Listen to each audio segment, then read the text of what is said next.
Hello friends, आज के video में हम डिस्कस करेंगे multiple choice type questions on the subject of maintenance and repair of structure, जिसका कोड है 22602। इस सब्जेक्ट से रिलेटेड मल्टीपल चॉइस क्वेश्चंस हम कुछ सिलेक्टेड टॉपिक्स के ऊपर हम सॉल्व करेंगे। तो चलते हैं हमारे क्वेश्चंस की तरफ। पहला क्वेश्चन है, the maintenance which is expected to be attended regularly for maintaining of structure at regular interval. ऐसा मेंटेनेंस जो कि हमें रेगुलरली करना है at regular time of interval, वो कौन सा मेंटेनेंस है? पहला ऑप्शन है routine maintenance, second is preventive maintenance, third is remedial maintenance and fourth is repair and maintenance. तो इन चारों में से कौन सा ऑप्शन हो सकता है ऐसा मेंटेनेंस जो कि हमें रेगुलर इंटरवल के ऊपर करना होता है? तो हमारा आंसर रहेगा रूटीन मेंटेनेंस, जो कि हमें नाम से ही समझ में आ रहा है कि ऐसा मेंटेनेंस जिसको हमें रेगुलर इंटरवल पे करना पड़े, रूटीनली करना पड़े, तो उस मेंटेनेंस को हम कहते हैं routine maintenance. Next question is, the various classification of maintenance are, first is routine, next preventive, third is remedial, fourth is all of the above. Various classification maintenance के क्या है? Routine, preventive, remedial and all of the above. Obviously ये तीनों की तीनों क्या है? Maintenance की क्लासिफिकेशन है, तो हमारा ऑप्शन नंबर 4 हो जाएगा। Next is, dash dash is the process of restoring और retaining a structure to its original state to perform its function. Options are maintenance, repair, planning and commissioning. Question क्या हमारा, dash dash is the process of restoring और retaining a structure to its original state to perform its function. हमने क्या किया है, एक structure को construct किया हुआ है और स्ट्रक्चर को ओरिजिनल स्टेट में रखना है और उसका फंक्शन प्रॉपरली होता रहे। तो उससे रिलेटेड कौन सी प्रोसेस है? Maintenance, repair, planning and commissioning. तो हमारा आंसर रहेगा मेंटेनेंस। ठीक है। Next question is, dash dash percentage of cost of construction should be spent on maintenance per year. हमने कोई कंस्ट्रक्शन किया है, कोई कंस्ट्रक्शन होने के बाद में, कोई भी स्ट्रक्चर हो सकता है, वो स्ट्रक्चर के कंस्ट्रक्शन होने के बाद में एक सर्टन परसेंटेज का अमाउंट हमें क्या करना चाहिए? उसके मेंटेनेंस के ऊपर खर्च करना चाहिए। तो परसेंटेज कितना होना चाहिए? हमारे ऑप्शन है 1%, 0.5%, 0.75% एंड 1.5%। तो हमारा आंसर रहेगा, आपको याद रखना है कि मिनिमम 0.5% का अमाउंट हमें क्या करना चाहिए? खर्च करना चाहिए। किस लिए? मेंटेनेंस के लिए, और वो भी पर ईयर, एक साल में। ठीक है, चलते हैं नेक्स्ट क्वेश्चन की तरफ। As per bylaws the assessment of existing structure becomes mandatory to all buildings older than dash dash years. Rules and regulations के हिसाब से ऐसा स्ट्रक्चर जो ऑलरेडी कंस्ट्रक्ट हो चुका हुआ है और उसको असेस करना कि उसकी जो फंक्शनैलिटी है, उसका जो फंक्शन है उस स्ट्रक्चर के कंस्ट्रक्ट करने का, वो बराबर से सर हो रहा है या नहीं हो रहा है, तो कितने साल के बाद में करना चाहिए? वो पहला ऑप्शन है हमारा 15 years, next 20 and next 25 and next is 10 years. तो हमारा आंसर रहेगा यहाँ पर 15 ईयर्स।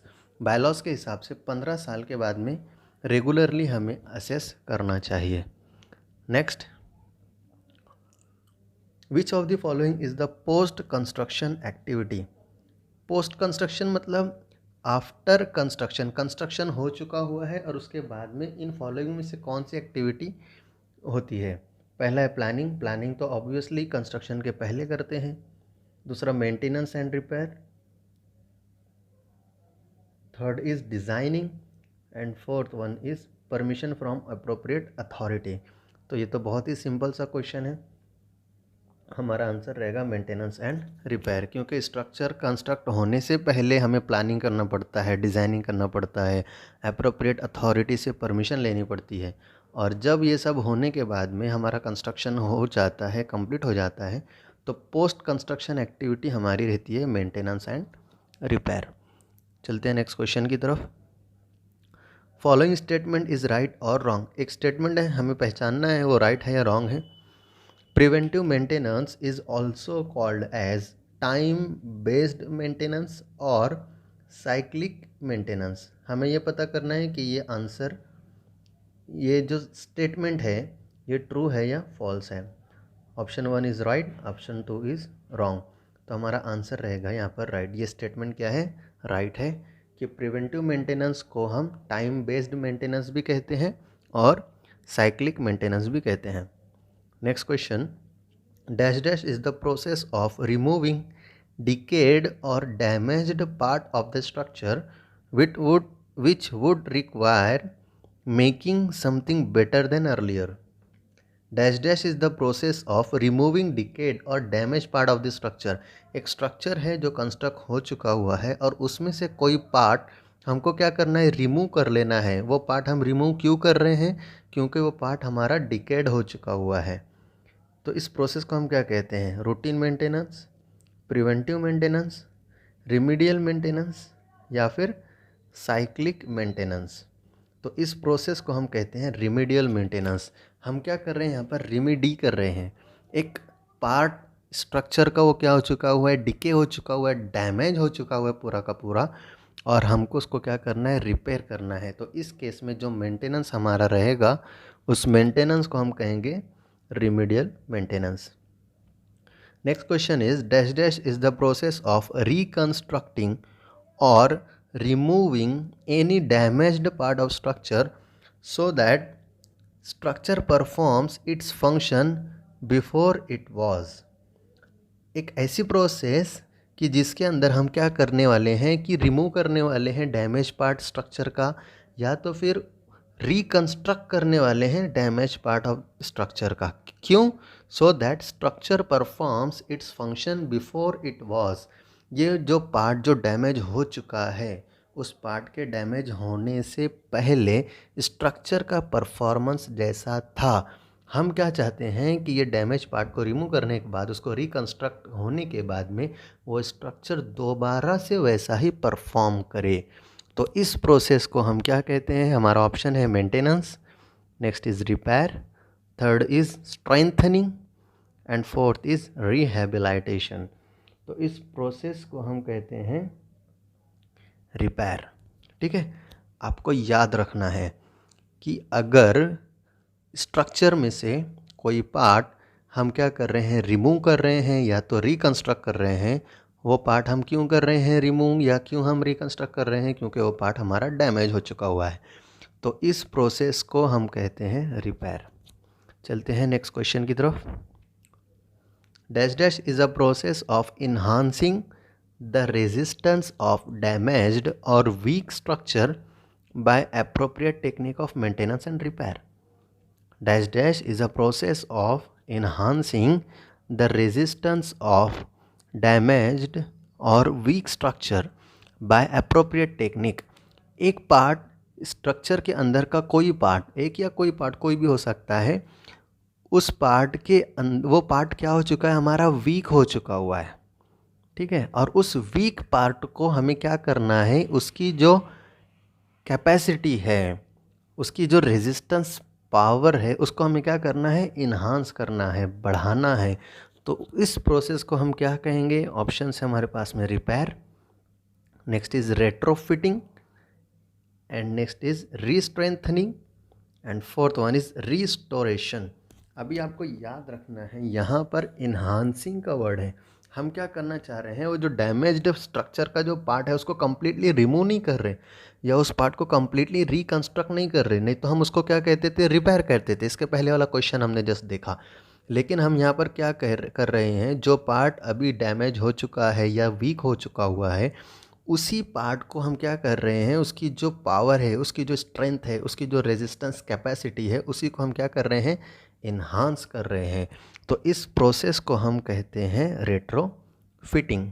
ठीक है, चलते हैं नेक्स्ट क्वेश्चन की तरफ। Next question is dash dash is the process of adding strength to any part of existing building to provide higher strength than its original. समझ रहे हो आप डिफरेंस? आपको बहुत ही थोड़ा सा वर्डिंग में चेंज है, लेकिन उस वर्डिंग के चेंजेस होने की वजह से कंप्लीट मीनिंग बदल रहा है। देखो अभी क्या प्रोसेस हो रही है कि it is that dash is the process of adding strength to any part of the existing building. एक बिल्डिंग है या कोई स्ट्रक्चर है जो ऑलरेडी कंस्ट्रक्ट हो चुका हुआ है, और हम उस स्ट्रक्चर की जो स्ट्रेंथ है उसको क्या करना चाह रहे हैं, और ऐड करना चाह रहे हैं और बढ़ाना चाह रहे हैं। ओरिजिनली जो स्ट्रेंथ है उससे भी ज़्यादा करना चाह रहे हैं। तो इस प्रोसेस को हम क्या कहेंगे, पहला है restrengthening, next repair, next retrofitting and next is rehabilitation. आप हमें नाम, मुझे लगता है नाम से ही आप समझ गए होंगे हमारा आंसर क्या रहेगा, री स्ट्रेंथनिंग। ऑब्वियसली पहले से स्ट्रक्चर में क्या है, स्ट्रेंथ अवेलेबल है, और उस स्ट्रेंथ को हम क्या कर रहे हैं, बढ़ा रहे हैं, ऐड कर रहे हैं। तो इस प्रोसेस को हम कहेंगे री स्ट्रेंथनिंग। चलते हैं नेक्स्ट क्वेश्चन की तरफ। Dash dash is the process of returning a structure to its earlier condition और प्रायर टू डैमेज। ऐसी प्रोसेस जिसके अंदर हम क्या करते हैं कि जो स्ट्रक्चर डैमेज होने से पहले जिस कंडीशन में था उस कंडीशन में लाने वाले हैं, उस प्रोसेस को हम क्या कहेंगे। ऑप्शन है हमारे पास में रीस्ट्रेंथनिंग, रिहेबिलिटेशन, रिस्टोरेशन एंड रेट्रोफिटिंग। तो इस प्रोसेस को हम कहते हैं रिहेबिलिटेशन। एक स्ट्रक्चर डैमेज होने से पहले जिस कंडीशन में था उसी कंडीशन में लाने की प्रोसेस को हम कहते हैं रिहेबिलिटेशन। चलते हैं नेक्स्ट क्वेश्चन की तरफ।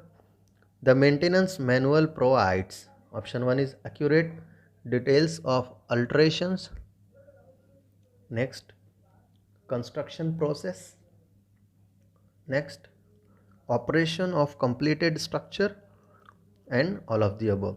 मेंटेनेंस मैनुअल एक्चुअल में क्या होता है, एक मैनुअल होता है जो कि स्ट्रक्चर के कंस्ट्रक्शन होने के साथ में ही हमारे पास में अवेलेबल होता है, जिसमें पूरी की पूरी डिटेल्स अवेलेबल होती हैं, प्लानिंग, डिज़ाइनिंग, उसकी वर्कमैनशिप, उसकी quality of materials, quality of workmanship, हर चीज़ उसके अंदर डिटेल में गिवन होती है। मेंटेनेंस कब कब करना है उसके बारे में डिटेल्स होती हैं। कुछ स्ट्रक्चर के पार्ट्स की क्या क्या, कुछ स्ट्रक्चर के पार्ट्स में हमें क्या स्पेशल अटेंशन देना है, वो सारी की सारी चीज़ें गिवन होती है। मैक्सिमम सारी की सारी चीज़ें उसके अंदर हमारी कवर होती है। तो हमारा ऑप्शन यहाँ पर ऑब्वियसली रहेगा all of the above. Next question is the maintenance which is carried out after the monsoon period has been completed is called as. Monsoon का मतलब होता है बारिश। तो अगर हम कोई ऐसा मेंटेनेंस कर रहे हैं कि जब बारिश का जो मौसम है वो गुज़र चुका हुआ है, मानसून पीरियड कंप्लीट हो चुका हुआ है, तो उस मेंटेनेंस को हम क्या कहेंगे। ऑप्शन है हमारा प्री मानसून मेंटेनेंस। प्री का मतलब क्या होता है, पहले। तो ऐसा मेंटेनेंस जो हम मानसून से पहले करें उस मेंटेनेंस को हम कहेंगे pre monsoon. Next is post monsoon, third is monsoon maintenance and fourth one is none of the above. Pre monsoon maintenance means जो हम मानसून से पहले करें, पोस्ट मानसून मीन्स जो हम मानसून के बाद में करें, monsoon maintenance means during the monsoon period हम जो कुछ भी मेंटेनेंस करेंगे उसको हम कहेंगे मानसून मेंटेनेंस। तो हमारा क्वेश्चन के हिसाब से आंसर हो जाएगा post monsoon maintenance. Next question is an earthquake resistant construction should have following properties. एक ऐसा कंस्ट्रक्शन जो हमने किया है और वो हम अर्थक्वेक रेजिस्टेंट भी बनाना चाहते हैं, तो वो स्ट्रक्चर के अंदर क्या क्या प्रॉपर्टीज़ होनी चाहिए। पहला है good structural configuration, next is enough lateral strength, third one is more ductility and next is all of the above. Obviously सारी की सारी प्रॉपर्टीज़ उसके अंदर होनी ही चाहिए। तो हमारा आंसर क्या रहेगा यहाँ पर, all of the above, option number 4। क्योंकि अर्थक्वेक के अंदर स्ट्रक्चर क्या होता है कि मैक्सिमम स्ट्रेसेस के ऊपर रीच कर जाता है, तो जितनी भी ज़्यादा प्रॉपर्टीज़ उसकी अचीव होगी उतना ज़्यादा अच्छा रहेगा। Next question is the various causes of damages in this structure are.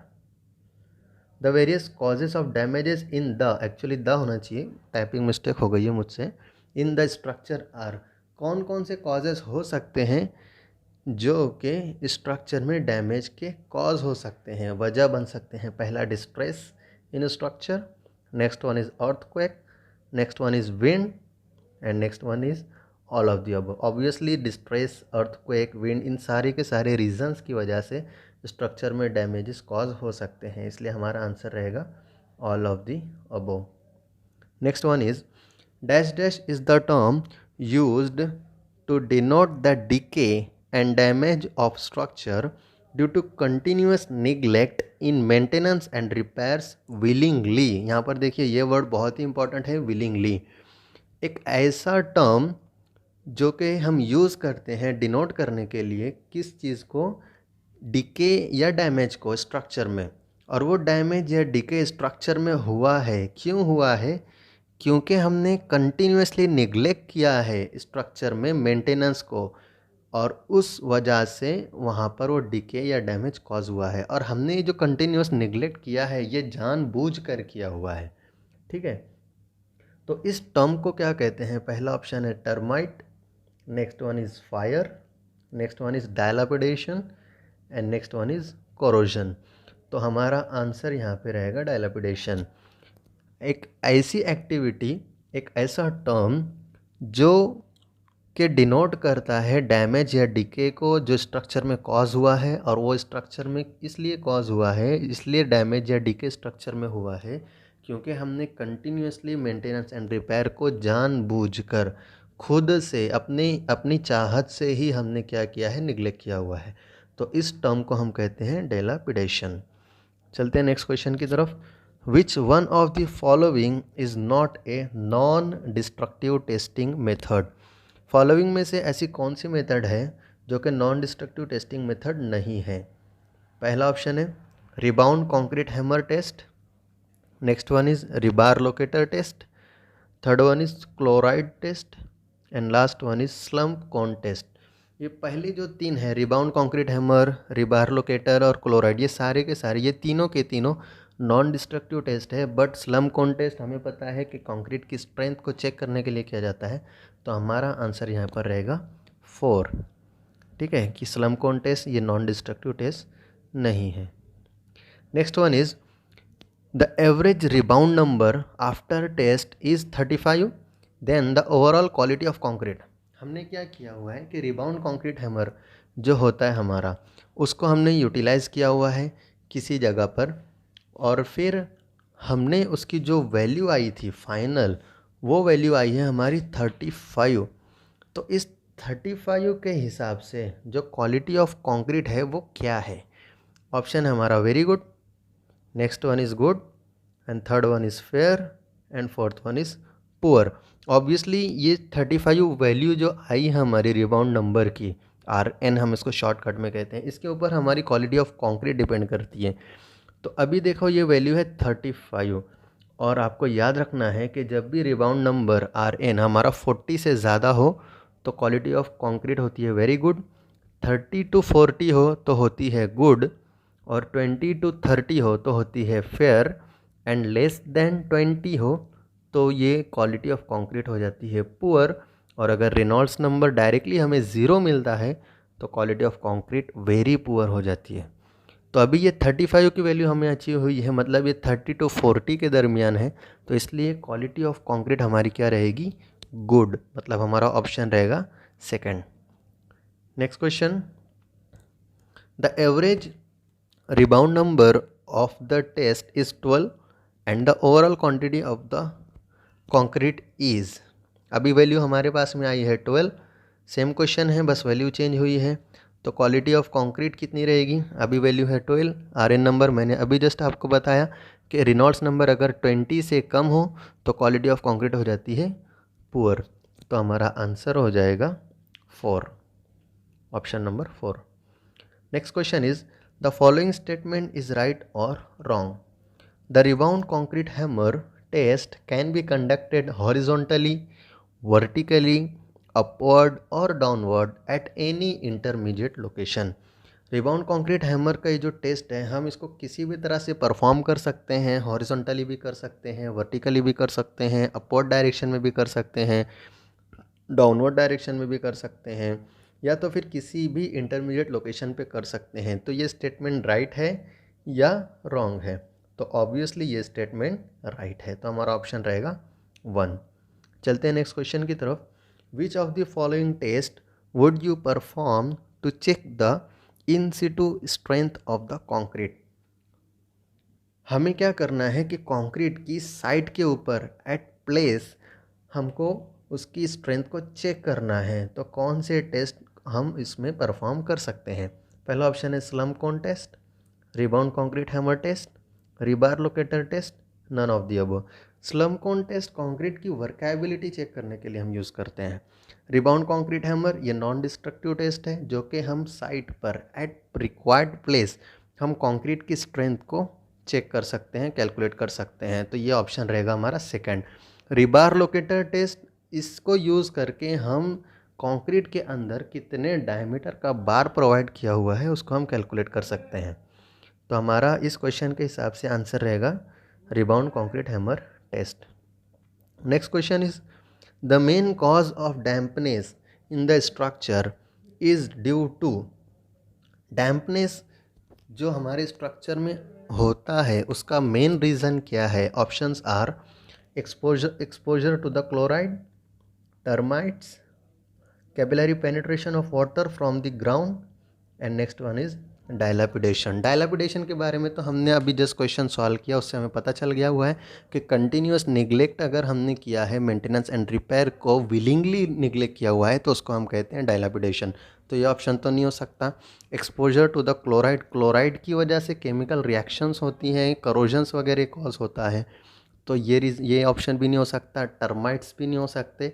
Obviously capillary penetration of water, dampness water की वजह से होती है हमारी स्ट्रक्चर में, तो हमारा ऑप्शन रहेगा third, capillary penetration of water from the ground.